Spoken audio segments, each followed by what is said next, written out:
caption there, but we just showed the sit, stay, and I was going to show you the third and final hand signal, which is a down.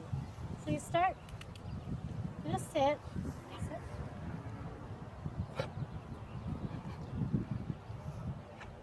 and then take your hand to the ground and say down. Good boy. Okay, good boy. And that's the down. So the three hand signals are the sit, stay, and down. The next command is to send him into his crate on command. Crate. Crate. There you go. Good boy. And a lot of care and a lot of time have been put into teaching him to sleep quietly in his crate through the night and to relax and enjoy his crate during the day for up to a couple hours at a time during the day and a full 8 to 10 hours at night. And the crate is going to be one of your most handy tools. It prevents destruction, house training accidents, all kinds of stuff. So make sure you use this very, very valuable tool and use the crate when you have to take your eyes off him for a little bit or a couple of hours or whatever. And I'm just going to interject really quickly a manner while he's in his crate. This is one of our key manners, is that he's expected to hold a stay when coming out of his crate, when coming out of your home, when coming into your home, out of your fences and gateways.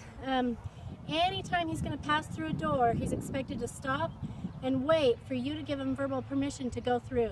And that prevents bad habits like just busting through or bolting, which can be dangerous, especially for a large breed dog. And it also kind of sets the foundation for our program, which is replacing physical control with verbal control.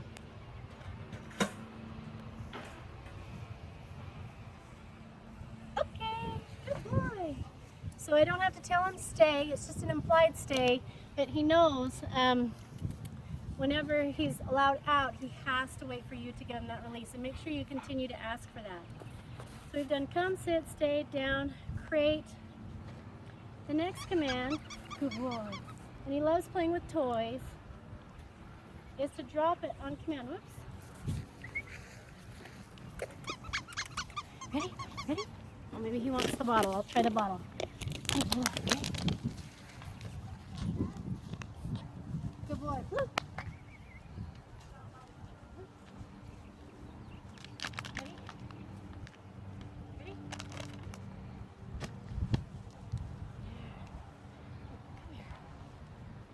Come here.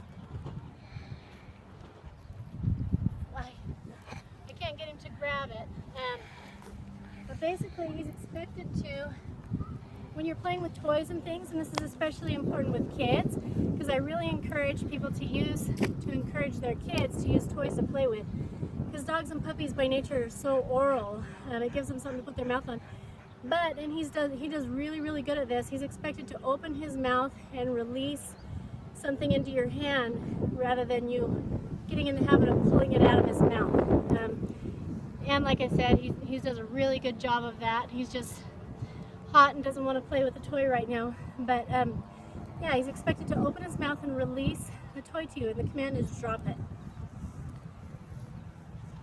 The next command, and this is another foundational command, which means it can be a lifesaver command. If he's running out into traffic, chasing a cat, maybe you drop something on the floor, and you just need his attention really, really fast, this is watch me. And all you're trying to do is to get his eyes really, really quickly. And what makes this command so powerful is the way dogs are designed psychologically, is they're not like us. We can be looking at one thing and thinking about something else at the same time. They're not capable of doing that. Wherever their eyes are is 100% where their mind is. So if you have a tool that can get his eyes very, very quickly in any situation, that's going to be really powerful. Watch me. Okay, good boy. Watch me. Okay, good boy. Anyway. The final command is go to bed. This is where he's just asked to go to his bed on command. I don't care if he's sitting, standing, or lying down. I just want him to go completely on his bed. And once he's on his bed, he's expected to stay there until he's released. Blue, go to bed. Okay, good boy. Good boy.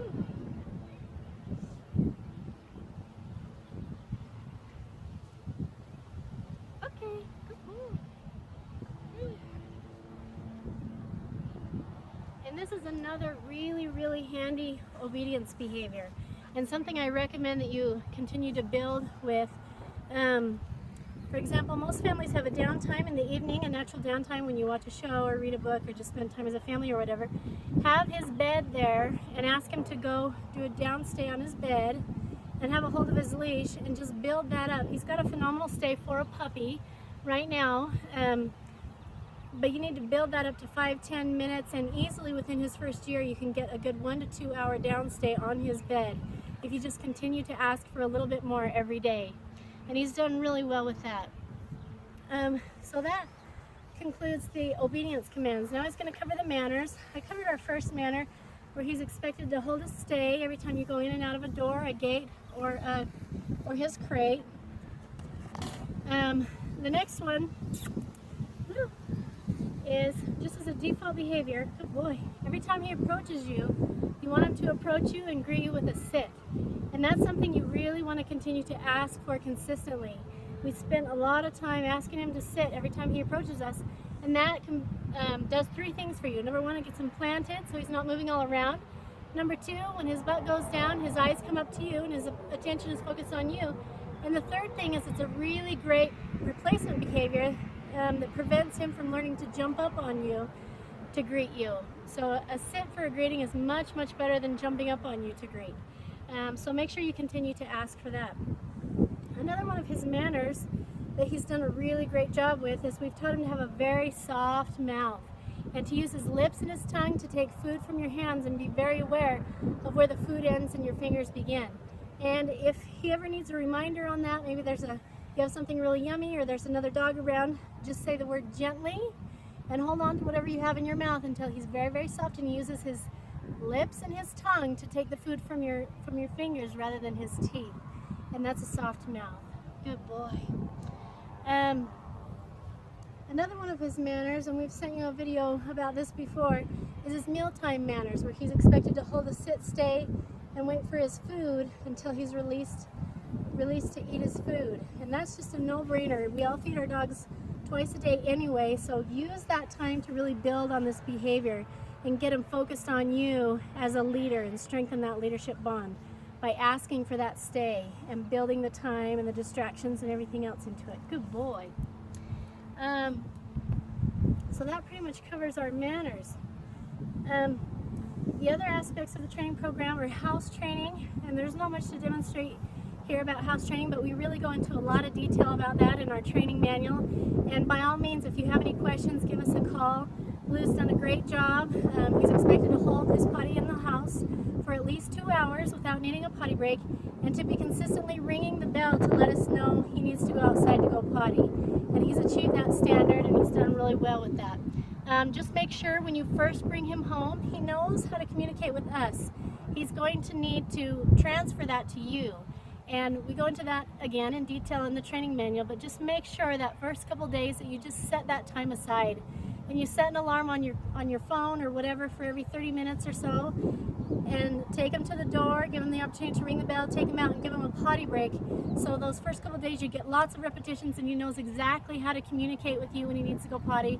You know exactly where to go, he knows exactly what the routine is, and he trusts you, so that we can avoid having any accidents to start off with, and that'll just really set you up for success. The final behavior that we wanted to cover in our demonstration here is the leash walking.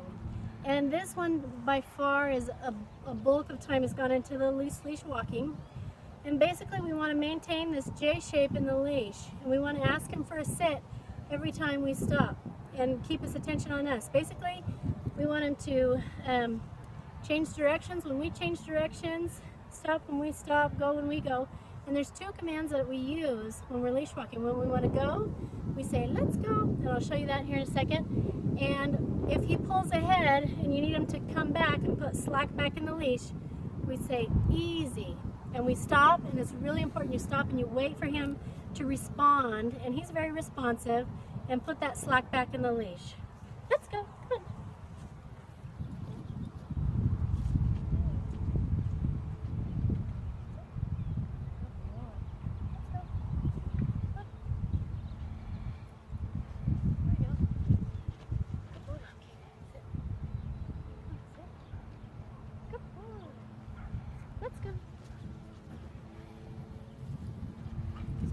charging ahead. You don't want him distracted by lots of other stuff. Just paying attention to you. Come on, let's go. Staying next to your side, keeping the slack in the leash, and then sitting when you stop, just like that. And obviously that was a very brief demonstration of the leash training. We've been leash training him around bunnies, chickens, rabbits, in town, out in the country. Obviously he's still a puppy, and so you still need to continue to reinforce that. And that takes a lot of time and diligence. But he's got a great foundation. He's done really well with it. And that kind of concludes our training demonstration. And anyway, if you have any questions, let us know. We love Blue. We know you're going to love him too. And thanks.